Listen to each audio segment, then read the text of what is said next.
ஸ்ரீ குருப்யோ நமக. சத்சங்க ஆன்மீக குழும அங்கத்தினர்கள் அனைவருக்கும் திருச்சி கணேசனின் நமஸ்காரங்கள்.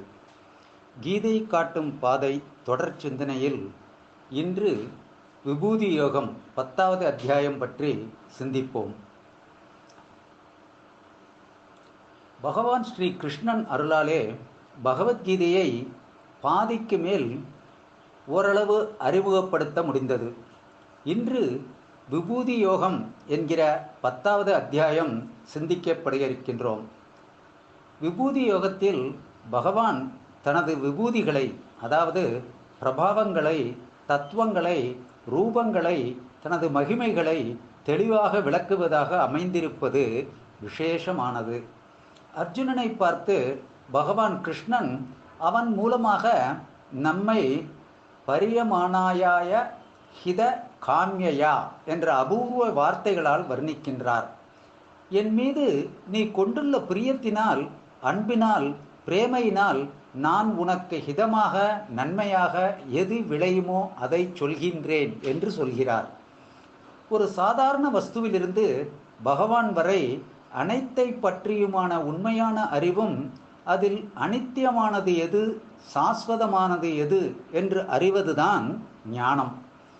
ஒவ்வொரு அத்தியாயம் பற்றி சிந்திக்கும் முன்பு இதுவரை என்ன கற்றோம் என்பதை பார்க்க வேண்டுமல்லவா? முதல் அத்தியாயம் மோகத்தை அழித்து ஸ்வதர்மத்தில் ஈடுபடுவது பற்றி சொல்லப்பட்டது. 2வது அத்தியாயம் வாழ்க்கையின் தத்துவம், கர்மயோகம் பற்றி சொல்லப்பட்டது. 3, 4, 5 ஆகிய 3 அத்தியாயங்கள் விரிவாக கர்மம், விகர்மம், அகர்மம் ஆகியவை அறிந்தோம். கர்மம் என்றால் ஸ்வதர்மத்தை அனுஷ்டித்தல், அதோடு மனதை ஈடுபடுத்துதல். கர்மமும் விகர்மமும் சேர்ந்து செயல்புரிதல் மூலம் சித்தமானது தூய்மை பெறுகிறது. பற்றற்ற அகர்மம் உருவாதல். 6ஆம் அத்தியாயம் அகர்மத்தை அடைய விகர்மம் எவ்வாறு தெரிந்து கொள்வதற்கு உதவும் என்பதையும், ஏகாகிரதைக்கான தியான யோகம் பற்றி தெரிந்து கொண்டோம். இதற்கு பயிற்சி, வைராக்கியம் எப்படி உறுதுணையாகும் என்பதை பற்றியும் அறிந்து கொண்டோம். 7ஆம் அத்தியாயம் தூய பக்தி எப்படி இறைவனோடு நம்மை இணைக்கும், பிரபத்தி என்ற சரணாகதி தத்துவம் பற்றி அறிந்தோம். 8வது அத்தியாயத்தில் சம்ஸ்காரங்களை பற்றியும், இடைவிடாது சாதனை செய்ய வேண்டிய அவசியம் பற்றியும் தெரிந்து கொண்டோம். 9வது அத்தியாயத்தில் சர்வம் ஸ்ரீ கிருஷ்ணார்ப்பணமஸ்து என்று மனோவாக்கு காயத்தால் ஆன கர்மங்கள் யாவையும் கிருஷ்ணனுக்கே அர்ப்பணமாகச் செய்வதான ராஜயோகம் பற்றி அறிந்தோம். இப்பொழுது 10ஆம் அத்தியாயம் முழுக்க எப்படி நமது கர்மங்களை கிருஷ்ணனுக்கு உரிமை ஆக்கலாம், அர்ப்பணம் பண்ணலாம் என்னும் யோகத்தை கற்பிப்பதுடன் தன்னை எவ்வாறு எல்லாம் சிந்தனை செய்து அறியலாம் என்று ஒரு பெரிய ஜாபிதாவே கொடுக்கிறார் பகவான் ஸ்ரீ கிருஷ்ணர். ரொம்ப அற்புதமான அத்தியாயம் இது. நாம் எப்படி முதலில் படிக்கும் பொழுது ஆனா, ஆவண்ணா என்று பெரிய கொட்டை எழுத்துக்களில் பார்த்து அதன் மேல் திரும்ப எழுதி பழகினோம் அல்லவா? எழுத்தை அறிந்து கொண்டோம். அதன் பிறகுதான் சின்ன எழுத்துக்களில் குண்டு புத்தகங்கள் மூலம் படிக்க ஆரம்பித்தோம். அதுபோலவே பெரிய மலை, கடல், சூரியன், சந்திரன், மரம், மேகம், ஆகாயம், பிருத்வி, பஞ்சபூதங்களை பகவானாக முன்னோர்கள் அறிந்து பிறகு சூக்ஷ்மமாக அணுவிலும் அவனை கண்டனர். இது சூலத்திலிருந்து சூக்ஷ்மத்தில் அவனை காண்பது. மற்றொரு முறை சிறியதிலிருந்து பெரியதை அறிவது, சூக்ஷ்மத்திலிருந்து ஸ்தூலத்தில் காண்பது. சிறிய எழுத்தான தாரக மந்திரமான ராம என்ற 2 எழுத்திலிருந்து ராவணன் என்ற கடிய பெரிய உருவத்தை அறிவது. பிண்டத்தில் இருப்பதுதான் அண்டத்திலும் இருப்பது என்று புரிந்து கொள்வது. ராவணன் பெரிய சிவபக்தன், தவசிரேஷ்டன். அவனுள்ளும் பரம்பொருள் உறைந்துதான் இருந்தார். ஒரு உத்தரணி ஜலத்தில் ஜொலிக்கும் சூரியனின் ஒளியிலிருந்து உலகை விட பெரிய சூரியனை நாம் அறிகிறோம். சுலபத்திலிருந்து சிக்கலான விஷயத்தை அறிவது. தகிக்கும் சூரியனை அருகில் நாம் காண முடியுமா? தாய், தந்தை, குரு, அதிதி, தேவாதி தேவன் ஆகியவர்களை முறையே பிறந்தவுடன் அருகில் நெருக்கமான தாயிலிருந்து கடைசியில் அண்டமே உருவான ஆண்டவனாக வணங்க கற்கின்றோம். இயற்கையான நீர், நிலம், காற்று, நெருப்பு, ஆகாயம் என்ற பஞ்சபூதங்களில் கண்ணுக்கே தெரியாத அந்த இறைவனை அறிகின்றோம். பிறகு சரணடைகின்றோம். சிருஷ்டியில் விலங்குகள், பறவைகள், தாவரங்கள் ஆகியவற்றிடம் பரிபூர்ண அன்பு பூண்டு அவற்றுள் இயங்கும் ஆண்டவனை அறிகின்றோம். ஹனுமான் என்ற வானர சைன்யம் இல்லாவிடில் ராமன் இல்லை. பசுக்கள் மற்றும் கன்றுகள் இல்லை என்றால் கிருஷ்ணன் இல்லை. ஆதிசேஷன், கருடன் இல்லை என்றால் நாராயணன் இல்லை. சிறிய மூஞ்சூறு இல்லாவிடில் விக்னேஸ்வரர் இல்லை. இதன் மூலம் அறிவது என்னவென்றால், சிறியதிலும் சிறியதாக, பெரியதிலும் பெரியதாக நான் இருக்கின்றேன் என்று பகவான் உணர்த்துவதை எல்லா உயிரிலும் நான் உள்ளேன் என்பதைத்தான். கிருஷ்ணா, நீ சொல்வது புரிகிறது, உன் சக்தி தெரிகிறது, என் சிந்தனை செல்லும் இடத்தில் எல்லாம் நீ இருக்கிறாய் என்று நான் உணர நீ எந்தெந்த ஸ்வரூபங்களில் இருக்கிறாய் நான் தியானம் செய்ய என்றும் சொல்லேன் என்று அர்ஜுனன் கேட்கும் பொழுது கிருஷ்ணர் மிக அழகாக சில உதாரணங்களை சொல்கிறார். இதோ பார் அர்ஜுனா, என்னை விவரிக்க இயலாது, விவரித்தாலும் உன்னால் அறிந்து கொள்ள முடியாது.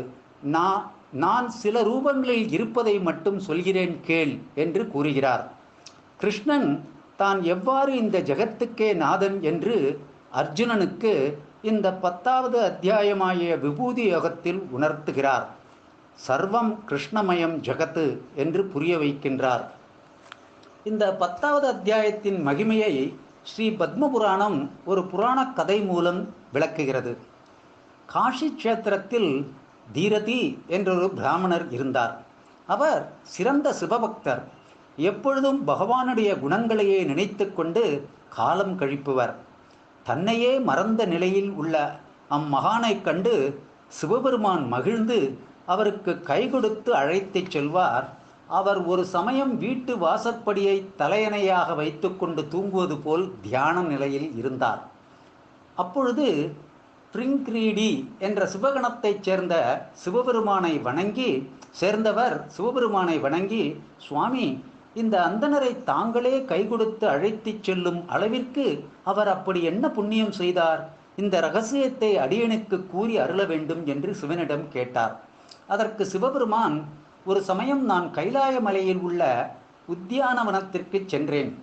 மரங்கள், கொடிகள், புஷ்பங்கள், பட்சிகள் இவைகளால் துலங்கும் இந்த வனத்தில் ஒரு மேடை மீது சற்று நேரம் அமர்ந்தேன். அப்பொழுது திடீரென்று ஒரு பெரும் காற்று வீசிற்று. மரங்களெல்லாம் வேகமாக அசைந்தன. பிறகு ஒரு பெரிய பேரொலி கேட்டது. அதன் பின் ஆகாயத்திலிருந்து ஒரு கருத்த பெரிய பக்ஷியானது கீழே இறங்கியது. அது தரை மீது இறங்கியதும் என்னை வணங்கி 2 பத்மங்களை, 2 தாமரைகளை என் பாதங்களின் மீது சமர்ப்பித்து என்னை பலவாறு தோத்திரம் செய்தது. அதனால் நான் மிகவும் மகிழ்ச்சி அடைந்து அந்த பக்ஷியை பார்த்து, நீ யார்? எங்கிருந்து வருகிறாய்? உன் உருவமோ ஹம்சம் போல் இருக்கிறது, வர்ணமோ காக்கை போல் உள்ளது. நீ எதற்காக என்னை தேடி வந்தாய் என்று கேட்டேன். அதற்கு பக்ஷி, தேவதேவா, நான் பிரம்மாவின் வாகனமான ஹம்சம்.